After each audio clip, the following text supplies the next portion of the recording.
He went out to a party, but he never made it home. College sophomore Praveen Verghese found dead in the middle of nowhere. I knew our world ended. That was the, I guess, end of our happiness. But how did he die? Was it cold? The coroner called me and said hypothermia was the reason. Or was it cold-blooded murder? When I saw the injuries to his forehead, the huge bruise on his arm, the bruise on his leg, I was appalled. You could just tell, like, he's been beat up. He's been beat up. What's going on? The answer lies here, on this lonely stretch of Route 13. He realized I wasn't playing. I needed him to get out of my truck. I was ready to go home.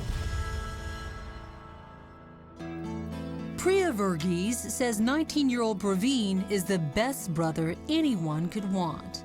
Praveen was always so funny. He was always making sure everyone's laughing. He's a social butterfly.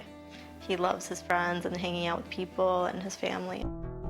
On a cold weeknight in February, Praveen makes his usual call home from Southern Illinois University, where he's a sophomore. It's the last time his parents would ever speak to him. He called home every night. Every single day we talked to him. We both talked to him that night at around 9. That same night in Carbondale, he attends a party off campus. The stories vary as to what happens next, but at around 11 p.m., police say that Praveen gets in a pickup truck driven by a relative stranger, 22-year-old Gage Bethune, who is leaving another party on the same street. Exactly where they're going and why remains a mystery. Shortly after midnight, a state trooper pulls up with his dashboard camera rolling behind Bethune's truck, already parked along Highway 13 in Carbondale with the flashers blinking. Bethune is alone. That's him approaching the camera, and Praveen is nowhere to be seen. According to the trooper's report, Bethune says that he picked up an African-American male hitchhiking. He says the man tried to rob him and then took off down the sloping hillside from the road and into the woods.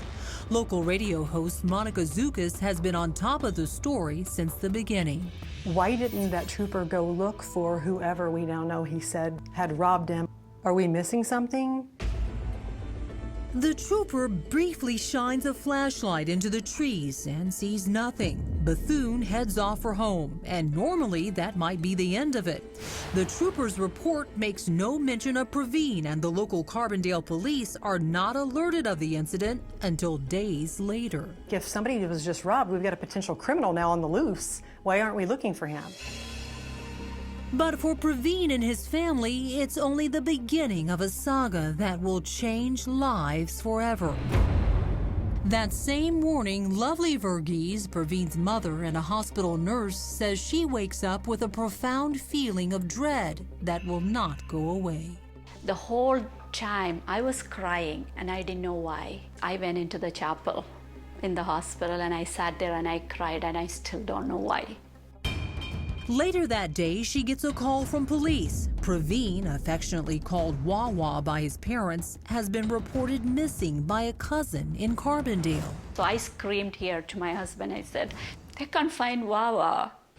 She and her husband Matthew drop everything and drive 300 miles south to Carbondale to help find their son. In fact, they end up in a hotel almost within sight of the very spot where Bethune's truck was parked on the side of Route 13. If we looked through the hotel window, it was the woods this side and this side was Highway 13. And that's when Lovely has a powerful dream that haunts her for days, while police and Praveen's friends comb the city for her son with no luck.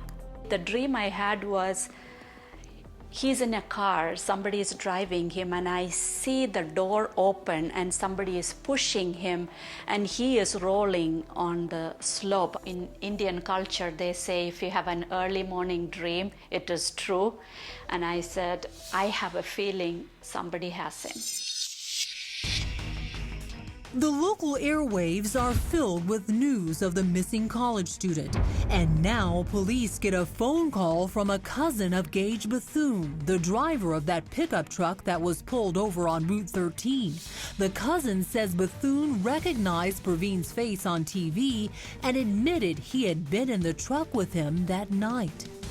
Bethune voluntarily comes in for questioning. Police intend to get to the bottom of this, but little do they know they have barely begun. Are you aware that the statement is being Yes, sir. taped? Yes, sir.